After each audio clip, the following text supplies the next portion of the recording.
L'association des Amis de Pierre Gripari présente Conversation sur Pierre Gripari avec Alain de Benoist. Entretien enregistré au domicile d'Alain de Benoist le mardi 21 mars 2023.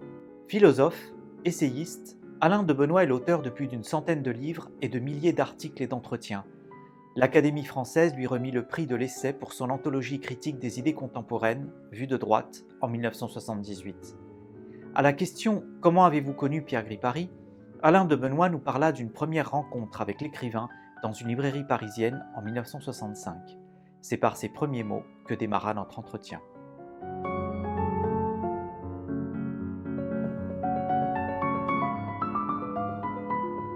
Je n'ai jamais eu accès à sa vie personnelle, privée. Je n'ai jamais eu une amitié entretenue par des rencontres extrêmement fréquentes. On s'apercevait comme ça, je le voyais à l'âge d'homme, ou je le voyais à telle ou telle occasion. Donc j'ai peu de choses. J'ai quand même, je ne sais pas si ça vous intéresse, mais j'ai 6-7 dates que je peux vous donner. Allez-y, Alors, bien sûr. Le 15 juin 1972, je me suis retrouvé avec Pierre Gripari à dîner chez Guy Rachet, qui était un archéologue qui a publié énormément de livres, qui habitait, je crois, à Boulard-Saint-Germain. Il avait convié des gens qu'il connaissait, on devait être une dizaine, et il y avait notamment Pierre Gripari. La même année, le 31 décembre 1972, la nuit du Nouvel An, eh bien, Pierre Gripari et moi nous trouvions parmi le petit groupe qui a réveillonné chez Giorgio Locchi, le correspondant d'Il Tempo à Paris, qui collaborait à la revue Nouvelle École et dont l'Iliade vient d'éditer deux livres. Locchi habitait avec sa femme et ses 2 enfants à Saint-Cloud. Et donc, il avait fait une soirée de réveillon très sympathique, et il y avait Pierre Gripari, donc je l'ai revu à cette occasion. Après, on passe en 88, vous voyez, ça va vite. 19 mai 1988, j'étais présent à une signature de Pierre Gripari à la librairie Excalibur, qui est une autre librairie que l'on avait créée beaucoup plus tard, et qui a eu une existence d'ailleurs assez éphémère. C'était évidemment à Paris. Le 2 juillet 1992, j'ai rencontré Anne-Marie Martin-Conrad en vue de créer ou de faire fonctionner l'association des Amis de Pierre Gripari. Alors quand est-ce qu'elle a été créée, cette association ? C'était peut-être cette même année, je ne sais pas. Alors, elle a été créée par Gilles Bourquin l'année de la mort l'année de la mort, il est mort le 23 décembre 90, donc elle a été créée courant 91. C'est ça. Et donc, c'était le lancement, si vous voulez. Donc, 2 juillet 92, on avait travaillé ensemble sur qu'est-ce qu'on pouvait faire pour l'association des Amis de Gripari, le bulletin des Amis de Gripari, etc. Ouais. J'ai retrouvé ensuite les animateurs de l'association le 22 novembre 1998 pour une soirée qui s'est déroulée au Théâtre des Funambules et où s'est tenue l'Assemblée Générale de l'Association des Amis de Pierre Gripari.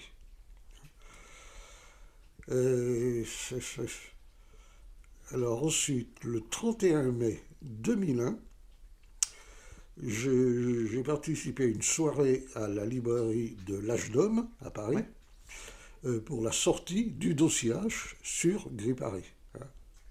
Ça vous donne au moins la date précise où se sont déroulées ce genre de choses.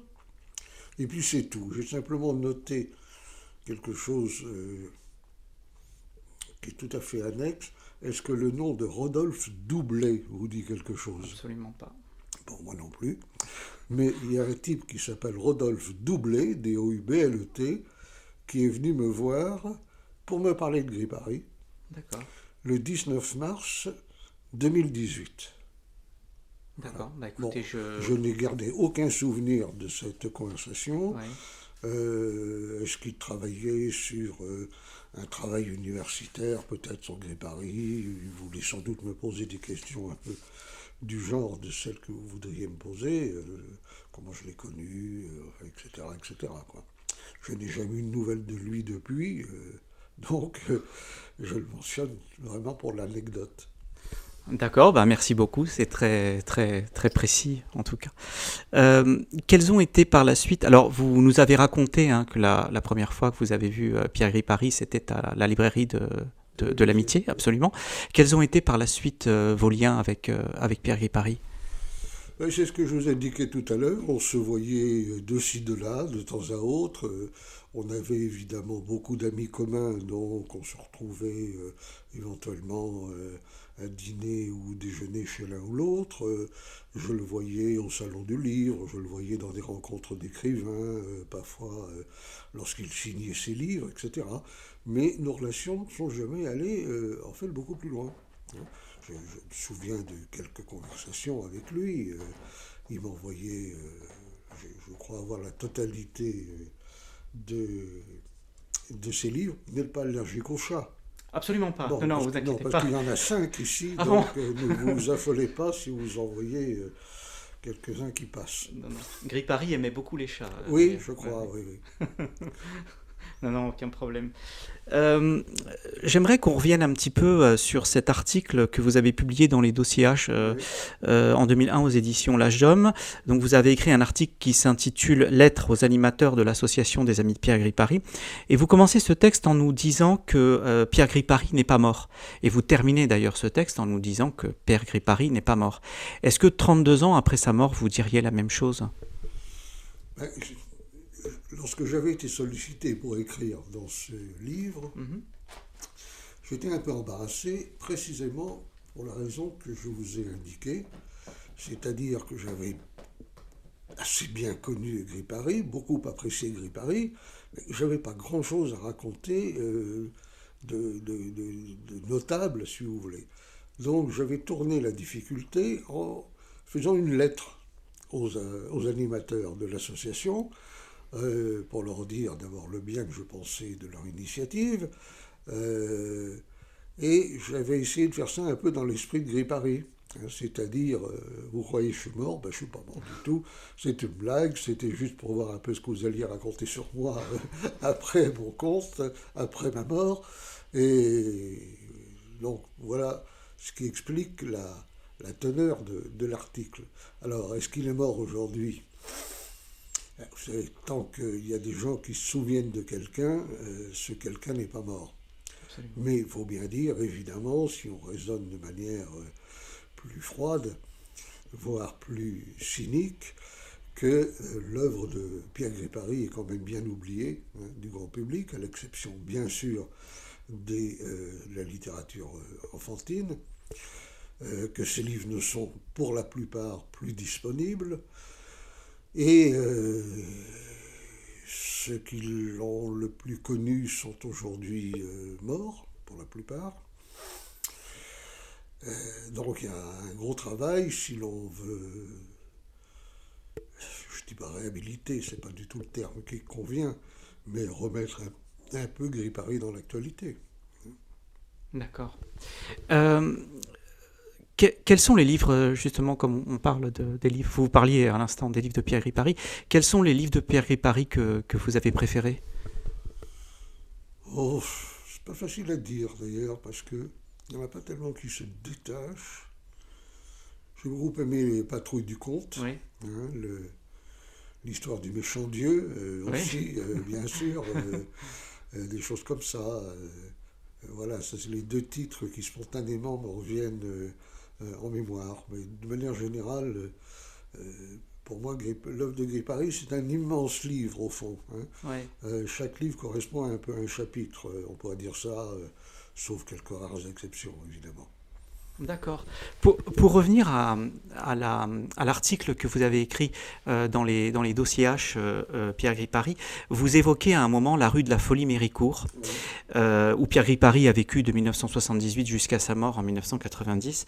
Et vous parliez à l'époque, donc on était en 2001, de Paris comme d'une ville de cadres supérieurs. Alors je me suis rendu moi-même il y a quelques mois au 48 rue de la Folie-Méricourt où il a habité. Et ce qu'on peut dire, c'est que le quartier qui à l'époque de Gripari était un quartier plutôt ouvrier, avec des artisans, etc., c'est aujourd'hui complètement boboisé. Est-ce que vous écririez la même chose aujourd'hui si vous deviez parler du Paris de Pierre Gripari, parce que les choses se sont un peu Oui, je empirées? dirais la même chose. Ouais. Je parlerai certainement de la boboisation. Je crois que le terme n'existait pas à l'époque. Mais là, vous êtes chez moi dans l'Est parisien. Hein, et l'Est parisien, c'était absolument comme la folie Méricourt. Hein. C'est-à-dire que c'était un quartier populaire, ouvrier, qui s'est vidé petit à petit de sa population d'origine et qui est devenu un quartier, je dirais, un tiers immigré, deux tiers bobo, hein, pour faire vite. Mais ça, c'est le problème général de Paris, c'est-à-dire que il y avait des quartiers autrefois à Paris. Et chaque quartier avait sa physionomie, je dirais presque parfois son langage. Aujourd'hui, il n'y a plus de quartiers, il y a des arrondissements. Hein. Et les arrondissements, ben, ils sont de plus en plus semblables. Hein. C'est la raison pour laquelle, moi qui ai beaucoup aimé Paris, aujourd'hui, dès que je peux quitter la ville, ce que je le fais, je passe 6 mois par an aujourd'hui hors de Paris, hein, justement pour échapper. Donc le processus, il était déjà engagé, bien sûr, à la mort de Pierre, et depuis, ben, ça s'est seulement accéléré. Oui, je crois qu'on peut dire il aurait détesté, détesté son quartier, et je pense même qu'il n'aurait peut-être pas puisé l'inspiration nécessaire pour pouvoir écrire sur Paris, parce qu'il a écrit sur Paris également. C'est surtout ça. Effectivement, je crois qu'il n'aurait pas aimé, mais enfin bon, on ne peut pas se substituer à lui pour dire ce qu'il pense, encore que là, ça soit évident. Mais Paris, les quartiers où il a habité, ont été pour lui une source d'inspiration. Ça, on le voit très bien dans ses livres. Et aujourd'hui, ça ne serait plus une source d'inspiration. Ça, c'est la grande différence, je pense. Il ne pourrait plus s'asseoir dans un troquet, regarder autour de lui et puis avoir des histoires qui se forment dans sa tête parce qu'il voit des gens d'un certain type euh, dans Paris. Hein, c'est fini, il n'y a plus de quartier de Paris, il n'y a plus que des arrondissements. D'accord. Alors, une autre question maintenant, toujours sur Pierre Gripari. Pierre Gripari est enfermé, vous en parlez d'ailleurs dans votre article également, est enfermé dans une image d'auteur pour enfants. Et les contes de la rue Broca font aujourd'hui toujours sa célébrité. Mais en même temps, les contes de la rue Broca masquent tout le reste de son œuvre. Comment est-ce qu'on peut expliquer cette ignorance ou cette indifférence? Je crois que c'est quelque chose qui a marqué toute sa vie, hein, même lorsqu'il était connu comme auteur de livres autres que ceux relevant de la littérature enfantine, il y a eu toujours de Gripari. Et heureusement, dans un sens, qui avait cette littérature enfantine, parce que je suppose que c'est quand même ça qui lui a permis de vivre, hein, matériellement, Oui, j'entends. les Hein, 10 dernières années hein, de sa vie, bon. oui. S'il avait compté uniquement sur le droit d'auteur de l'âge d'homme, je crois qu'il n'aurait pas, Non, il n'aurait pas fait de somptueux repas, n'est-ce pas? c'est Hein. ça. Bon, mais ça c'était la règle. Donc heureusement qu'il y a eu ces livres. Et dans un sens, ben, au moins, on peut dire qu'aujourd'hui, c'est ce qu'il préserve de l'oubli complet. Mais c'est un semi-oubli très injuste parce qu'on oublie l'autre Gripari. Voilà. Absolument. Alors, vous parliez tout à l'heure de Patrouille du Comte, justement, j'avais une question sur ce livre-là. Alors, en 83, Pierre Gripari fait publier La Patrouille du Comte, qui est un livre auquel il tenait beaucoup, c'était l'un de ses livres préférés. Et récemment, un journaliste sur CNews, dans une émission matinale qui s'appelle, enfin, le journaliste s'appelle Joseph Massescaron, il a déclaré, enfin, il a cité Patrouille du Comte comme prémonitoire au phénomène wokiste d'aujourd'hui. Qu'en pensez-vous? Je pense que c'est très vrai. Je pense que c'est très vrai. Je dirais que c'était prémonitoire de l'inflation de politiquement correct. Paris avait senti là qu'il venait quelque chose où on allait tout changer, on allait tout réécrire. Ouais. Il aurait été confirmé dans cette impression et sans doute à la fois scandalisé et très peiné de voir qu'aujourd'hui, maintenant, on change les titres des livres, on réécrit les livres, la société devient, je dirais, un empilement de susceptibilités. Et pour ne pas gêner, froisser, heurter, déplaire à qui que ce soit, on lime, on ponce, on enlève les mots qui fâchent, ce qui est évidemment un processus de destruction, non seulement de la littérature, mais de tout, depuis le roman policier jusqu'au théâtre classique, le cinéma, le théâtre, etc. Tout passe. Alors le wokisme a encore accentué ça. Disons qu'il y a eu trois phénomènes convergents. Il y a eu d'abord le politiquement correct, hein, c'est comme ça que ça a commencé. Il y a eu ensuite la théorie du genre et toute la mouvance LGBT, etc. Et troisièmement, il y a eu le wokisme. Et quand on mélange tout ça, ça devient véritablement explosif. Et c'est là où on voit que la patrouille du Comte était effectivement très prémonitoire et sans doute en retrait d'ailleurs de ce que Pierre Gripari pourrait écrire aujourd'hui. Alors, ce qu'on peut signaler aussi, sans raconter toute la fin de Patrouille du Comte, c'est que ça se termine par une guerre civile, hein, Patrouille du Comte. Oui, en effet. Je l'ai lu il y a longtemps, mais oui, je me souviens de ça. Oui. Alors, j'avais une autre question alors, qui concerne Gripari, peut-être un petit peu plus indirectement. Les livres qui se vendent aujourd'hui le plus en librairie en France sont les livres de coloriage pour adultes, les mangas et les livres de développement personnel. Je vous assure que je n'invente rien. Qu'est-ce que cela dit de notre époque, selon vous ? Je ne peux vous répondre que des banalités. La baisse du niveau, la déculturation, et alors là il faudrait en faire une analyse sociologique plus poussée, le passage de la graphosphère, comme dit Régis Debray, à la vidéosphère, puis l'invasion du monde des écrans, qui font que les gens deviennent plus ou moins le terminal de leur ordinateur ou le prolongement de leur smartphone. Bon, ça a été décrit 1000 fois. Ça a été décrit 1000 fois.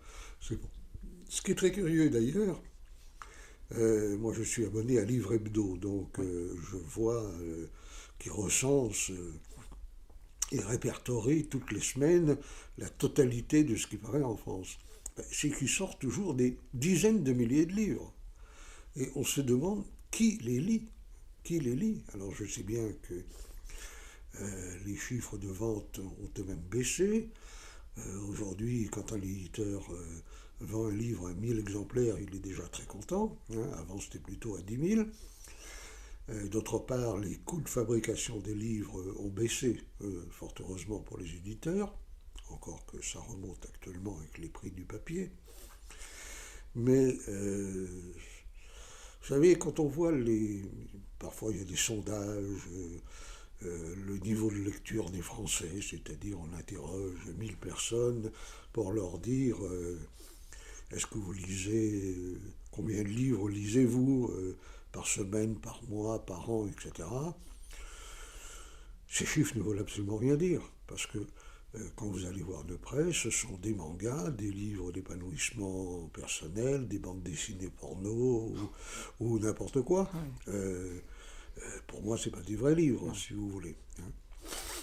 Donc la notion même de livre est en train de s'effriter. Il y a toujours des choses avec des couvertures brochées ou reliées, avec des pages qu'on peut tourner, ou qu'on tourne sur ordinateur avec les e-books. Oui.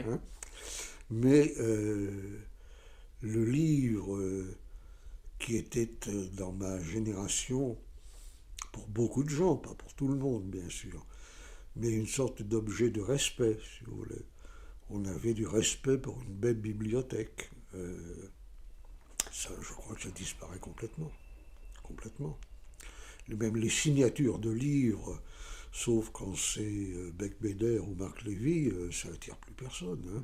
Les gens ne sont plus très ne cherchent pas à avoir un livre dédicacé en pensant que ça donne de l'importance ou de la valeur à ce livre. Hein. On sort de la galaxie Gutenberg.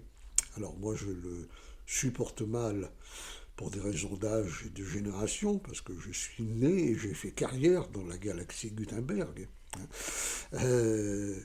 Mais aujourd'hui, tout ça est pris dans le grand processus de liquéfaction ou de dissolution généralisée auquel on assiste. Vous citiez Marc Lévy ou Becbédé, on aurait pu rajouter, je pense, Virginie Despentes aussi. Oui, bien sûr, pour ne pas parler de bien d'autres. Alors, par rapport à ce contexte que vous venez de décrire, qui est, on va dire, assez inquiétant, très réaliste et en même temps très inquiétant, est-ce qu'on peut espérer un jour de voir ressurgir les livres pour adultes de Pierre Gripari, sachant qu'on pourra ajouter à ce contexte-là l'apparition de l'écriture inclusive dans à peu près toutes les administrations, les anglicismes et l'appauvrissement du français? Oui, on pourrait même parler des prix Nobel de littérature qui ne sont plus décernés en fonction des talents littéraires, mais des accointances idéologiques. Je veux dire, Annie Ernaux est un bon exemple. Bon, en même temps, je veux dire, on peut être pessimiste, mais il y a aussi de bons livres qui sortent. Il ne faut pas dire que simplement, ce sont des livres qui ont des mini-publics. Alors, d'un autre côté, on peut regarder dans le passé, un passé plus lointain, les gens qu'on appelait les lettrés, les gens qui lisaient beaucoup. Il n'y en a jamais eu une majorité, bien entendu. La majeure partie des gens lisaient très peu, ou ils lisaient l'almanach de Vermeaux, ou des choses, ou la littérature de colportage, je veux dire, au XVIIIe siècle, par exemple. Il y a des gens totalement incultes. Une anecdote personnelle, mon père avait un ami qui n'était pas très malin, et qui un jour est venu lui faire part d'un grave problème. On lui avait offert pour son anniversaire un livre, ce qui ne lui était jamais arrivé. Et comme il n'avait pas un livre dans sa maison, il disait à mon père, où est-ce que je peux le mettre ? D'accord. Bon, et ça, c'était il y a longtemps. Hein, quand moi, je me souviens de ça, je devais avoir 11 ou 12 ans. Bon, donc, faut pas... Non, il y a de bonnes raisons d'être pessimiste. Alors, pour revenir à Gripari, est-ce qu'on peut espérer le voir revenir ? Honnêtement, j'en sais rien. J'en sais rien. On peut espérer, ça coûte pas cher. Hein. Bien sûr. Mais... Honnêtement, je ne sais pas. Je ne sais pas quelles circonstances seraient de nature à ce que tout d'un coup, Gripari revienne dans l'actualité. Moi, j'ai connu des auteurs qui étaient des auteurs à succès. Je vais prendre deux exemples. Jean Caux, que j'ai très bien connu, et Louis Pauwels, que j'ai très bien connu, qui ont fait des livres qui ont été des succès formidables. Aujourd'hui, ils sont quasiment plus réédités. Ils sont totalement oubliés. Même parmi des gens qui, pour des raisons d'affinité politique ou idéologique, pourraient s'y intéresser. Jeune de 18-20 ans, vous lui parlez de Louis Pauwels, il regarde avec des yeux ronds, il ne sait pas ce que c'est. Donc il y a énormément d'auteurs qui sont oubliés.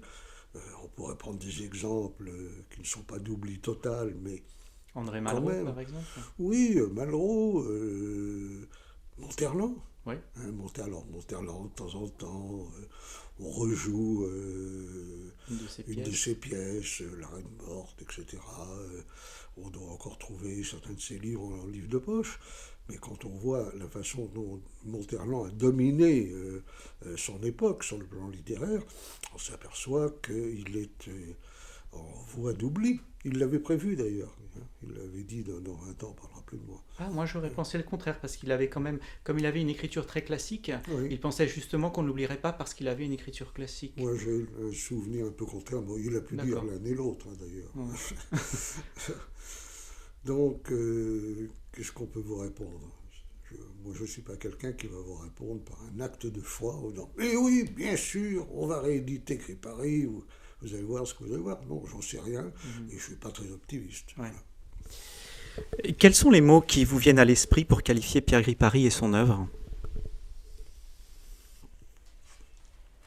C'était quelqu'un d'éminemment gentil. Je crois que c'est vraiment le terme. C'était le bon copain. Euh, il tutoyait tout le monde. Il vous donnait des grandes claques dans le dos, même quand c'était la première fois que vous le voyez. Il disait alors, mon grand, ça va, mon grand, hein? C'est quelqu'un qui forçait la sympathie. Il passait pas inaperçu parce qu'il était parfois habillé un peu en clochard. Il était totalement indifférent au paraître. Indifférent au paraître. Il était nature, il était comme ça. Tu veux que je t'écrive une nouvelle? Oh bah tiens, tu me payes un café, on va aller au bistrot, là. Je t'écris une petite nouvelle, là. Ah ouais. Euh, C'était un cœur généreux. Je ne vois pas les défauts qu'il avait. Tout le monde a des défauts, bien entendu. Mais chez Gris Paris, je vois pas de défauts. Ou alors ces défauts étaient autant de qualités. Vous parlez justement dans votre article de cette gentillesse de Gris Paris et de son aspect aussi, on va dire de ses accoutrements Oui. assez particuliers. Ça revient également dans votre article. On a l'impression que ça vous a marqué aussi Bon, quelque part. c'était un peu frappant parce que à l'époque, aujourd'hui, tout le monde est plus ou moins débraillé. Mais à l'époque, il y avait un peu plus de tenue. Lui, il arrivait avec un gros chandail. Ses yeux globuleux derrière des lunettes comme des hublots, avec des tongs ou des vieilles sandales usées aux pieds, il passait pas inaperçu.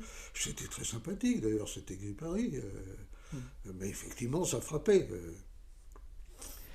Mais comme disait Philippe Dumas, on lui pardonnait parce que c'était Gris Paris. C'était même pas une question de pardon. Il y a pas, moi, je ne dirais pas il s'habillait sans aucun goût, mais on lui pardonnait. Non, il s'habillait comme il était nature. Donc rien à pardonner. Ça reflétait sa personnalité finalement. C'est ça. C'était comme ça. D'accord. Avez-vous des souvenirs marquants avec, alors pas avec Pierre Gris Paris, parce que vous m'avez déjà répondu par rapport à ça, mais dans vos lectures de Pierre Gris Paris, est-ce qu'il y a des choses qui vous ont marqué en particulier? Non, à l'époque, oui, sans doute, mais c'est trop loin. Je peux C'est pas, trop loin. Ouais. je me suis pas replongé dans Gris Paris depuis sa mort, si vous voulez. D'accord. Hein. Donc ça fait quand même. 32 ans, on va sur la 33e oui, année. donc ça fait quand même pas mal de temps. Donc il n'y a pas de trucs qui me viennent en tête comme ça. D'accord. Alors, à la fin de votre article que vous avez publié donc dans le dossier H, vous dites que la dernière fois que vous avez vu Pierre Gris Paris, c'était à la foire du livre de Francfort. Est-ce que vous en gardez des souvenirs? Est-ce que vous pourriez nous raconter? Oui, ça, je ne l'avais pas noté. Oui, c'est vrai. À l'époque, j'allais tous les ans à la foire du livre de Francfort, qui d'année en année grossissait. C'était une sorte de village olympique, hein, la foire du livre de Francfort. Et j'allais là-bas essentiellement, j'y allais en voiture, muni de sacs postaux, où je ramenais des centaines de catalogues de maisons d'édition. Vous voyez? Bon, là c'est un peu le côté bibliomane et collectionneur qui... Et il y avait de temps en temps Gris Paris. Oui, il est allé à la foire du livre, peut-être sur le stand de l'Âge d'Homme, Ouais. mais je ne pourrais pas vous le dire avec certitude. C'est probable. C'est probable. D'accord. Alors, j'aimerais évoquer avec vous alors un thème différent su- qui se trouve beaucoup dans les œuvres de Pierre Ripari. Alors, on sait que dans ses livres, il y a différents thèmes qui se répètent. Je pense par exemple au communisme, au stalinisme, à la religion notamment, à Dieu, à l'homosexualité. Et il y a un thème qui revient beaucoup et dont on parle peu, c'est la mort. Il disait la craindre, hein, comme tout le monde, ça apparaît dans son préambule de l'évangile du rien, qui est un peu sa profession de foi. Mais il disait qu'il en tirait une sagesse, c'est-à-dire l'acceptation du néant et le refus de tout mythe consolateur. Aujourd'hui, la mort, on la cache et on cherche même à la dépasser avec le transhumanisme. C'est l'évangile d'un monde préoccupant. Oui, bien sûr. La mort n'est plus comprise comme ce qui fait partie de la vie, comme le terme de la vie, et la fin, relative ou absolue selon qu'on pense qu'après la mort il y a autre chose, ce que je ne crois pas plus que Gripari. Euh, mais comment ne pas être préoccupé de la mort? Je veux dire, moi j'ai l'impression que je songeais à la mort tous les jours de ma vie, pas du tout de manière obsessionnelle, mais comme dit Heidegger, ce qui caractérise le plus l'être humain, c'est la conscience de sa finitude. Hein. Nous savons que nous mourrons demain, après-demain, dans 5 ans, 10 ans, 30 ans, mais on n'y courra pas. Hein. Euh, alors les philosophes, les moralistes ont développé toute une série de belles réflexions sur la façon d'apprendre à mourir sereinement, etc., etc. Bon, ça vaut ce que ça vaut, hein, selon le tempérament que l'on a. Mais aujourd'hui, la mort est évacuée. Elle est évacuée. On ne voit plus de corbillards d'ailleurs. Oui, il ressemble maintenant à des magasins, à des camionnettes de livraison d'arty. On ne voit plus comment ça s'appelait, les décorations de deuil à l'entrée des immeubles. On ne voit plus les gens qui suivent un corbillard. La mort, elle est évacuée. Et on essaye d'expédier ça le plus vite possible et de ne pas la voir. On pourrait illustrer ça par une petite anecdote. Aujourd'hui, il y a finalement très peu de gens qui ont vu un mort, Oui, c'est vrai. qui ont vu un cadavre. Hein. Autrefois, tout le monde avait vu le grand-père sur son lit de mort, et je ne parle pas des victimes de la guerre, d'accidents, de choses comme ça, je parle de la vie quotidienne. Aujourd'hui, les gens ne savent plus très bien, puis ça les gêne. Hein. Et puis comme aujourd'hui on est dans le règne de l'homo festivus, c'est une pensée désagréable. Hein. D'où la vogue ou la mode du transhumanisme, on va supprimer la mort, il y a eu d'autres, il y a des précédents, la cryogénie, oui. On va se faire geler, puis on ressuscitera. Bon. Le rapport à la mort, l'un des plus beaux livres sur le sujet, c'est le livre de Philippe Ariès sur la mort en Occident, je crois, ou quelque chose comme ça. Le rapport à la mort a énormément varié. Hein. C'est quelque chose qui interpelle, c'est quelque chose de triste. Et les gens n'aiment pas être interpellés. Hein. Ils n'ont plus de vie intérieure. Penser la mort est un exercice dont très peu de gens sont capables. Oui, c'est triste. Et puisqu'on parle de Gripari, je dois dire que la mort de Gripari a quand même été quelque chose d'abominable. Hein. Bon, mourir à Noël, déjà, c'est vraiment affreux, je trouve. Et puis ensuite, si c'est exact ce qu'on m'a raconté, qu'il souffrait énormément et qu'il n'a pas voulu déranger les infirmières, toujours sa gentillesse, hein, c'est vraiment à pleurer, quoi. Céline disait que le cinéma a tué le roman. On peut dire aujourd'hui qu'Internet a tué la télévision, en tout cas chez les jeunes, et Netflix, le cinéma. Nous sommes dans une société de l'image et du spectacle, pour reprendre les mots de Guy Debord. Comment, avec tout ça, donner aux gens le goût de la lecture ? Je ne sais pas. Ça paraît très compliqué. Hein. Mais oui, je veux dire, on peut se lancer dans tout un tas de théorie, mais moi je n'aime pas parler un peu en l'air. Il y aura toujours des lecteurs, il y aura toujours des vrais lecteurs. Simplement, ça deviendra une petite minorité. C'est comme dans Fahrenheit Oui, 451. de Ray Bradbury.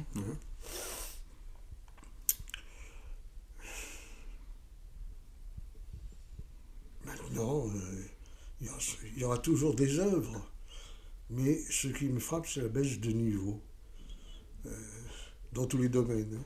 Que ce soit la littérature, le cinéma, la chanson, la politique. Il y a une époque, le Parti socialiste, c'était Jean Jaurès. Aujourd'hui, on ne sait même plus qui c'est, quoi. Il y a une baisse de niveau. Par contre, il y a toujours des petits talents. Il y a plein de petits talents. Il y a des gens qui sont assez talentueux pour ceci ou cela. Mais je dirais qu'on pourrait résumer la situation en disant il y a plein de petits talents, mais il n'y a plus du tout de génie.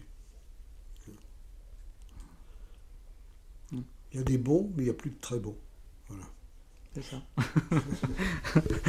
Alors, pour redonner le goût de la lecture. Ouais. Ça devrait être logiquement le rôle de l'école, mais comme vous savez, l'école n'incite pas spécialement à lire.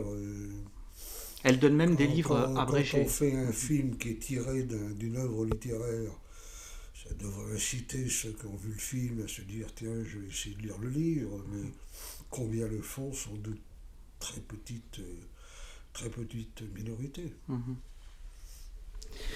Alors, dans un petit volume des archives de la Nouvelle Droite consacré à Pierre Gripari, il y a un texte intitulé « Grandeur et décadence du dessin animé » où il expose son opposition au parc Disneyland. C'était en 1986, c'était une communication qu'il avait faite pour un colloque, pour un colloque du grec, voilà, du Grèce, pardon, c'est ça, en 1986 donc, et le parc a ouvert en 1992, donc Pierre Gripari étant mort avant, il n'a pas vu le parc ouvert, mais bon, je pense que ça n'aurait pas été une grande perte.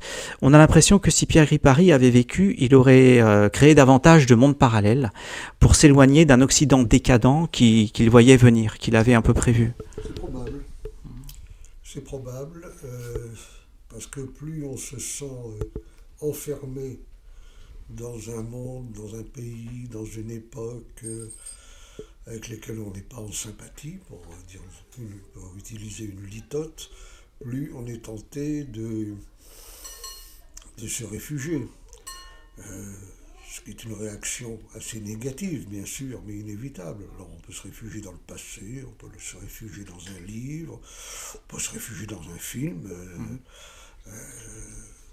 ou imaginer, ou faire de la science-fiction, ou imaginer des univers parallèles. Je pense que Gripari, oui, sans doute, Gripari était volontiers critique, hein, il avait la dent dure dans ces cas-là, mais c'était pas un pamphlétaire, c'était pas quelqu'un qui s'enfermait dans une critique un peu ricanante. Il avait besoin de choses positives, hein, d'un autre monde. Hein. Oui, il se définissait d'ailleurs comme un pessimiste joyeux. Oui, un pessimiste joyeux, Ouais. c'est une assez bonne formule. Puis je crois qu'il avait aussi le sens de l'humour, ça aide quelquefois, parce qu'il y a des spectacles qui sont glaçants, mais dont on peut aussi rigoler. Alors, comment expliquez-vous cet ascétisme qu'on peut dire radical chez Pierre Gripari ? Est-ce qu'il est vraiment nécessaire d'aller dans le dépouillement le plus complet pour être un écrivain ? Non, je ne crois pas que c'était un choix véritablement volontaire. Chez lui, je veux dire, si on l'emmenait dans un beau restaurant se taper la cloche, il ne boudait pas les bons plats. Mais ce n'était pas important pour lui. C'était surtout que tout ça, c'était des contingences matérielles. L'endroit où on loge, l'endroit où on habite, la façon dont on s'habille, dont on se nourrit. Oui, ça compte, mais pour lui, ça comptait pas finalement beaucoup. Hein. C'est pas de l'ascétisme comme le moine stylite. C'est pas une espèce d'ascèse, de recherche doloriste. Non, C'est simplement qu'ils s'en foutaient, au sens propre du terme. Bien. Est-ce que vous souhaitez rajouter quelque chose, Écoutez, Alain de non, Benoît? je suis désolé de ne pas avoir pu vous rapporter plus d'anecdotes. Je vous ai donné quelques dates qui peuvent être utiles parce que euh, bon, enfin, voilà. Non, j'ai malheureusement rien à rajouter, j'aimerais bien, mais Non, mais c'est déjà beaucoup. Et puis on vous remercie au nom de le l'association. TCH Gris Paris, ce Oui. serait d'ailleurs bien qu'il soit réédité un Mhm. jour. Ça pourrait être un moyen d'intérêt. Mais c'était des gros livres là aussi, donc moi ça m'arrive d'écrire des gros livres. Je sais que les gros livres, ça n'a pas énormément de public. Hein. Bien, espérons, espérons. Merci beaucoup, Bon, Alain de Benoît. merci à vous, et désolé de ne pas pouvoir vous aider plus dans votre œuvre pieuse et salutaire. Merci, Alain de Benoît. Au revoir.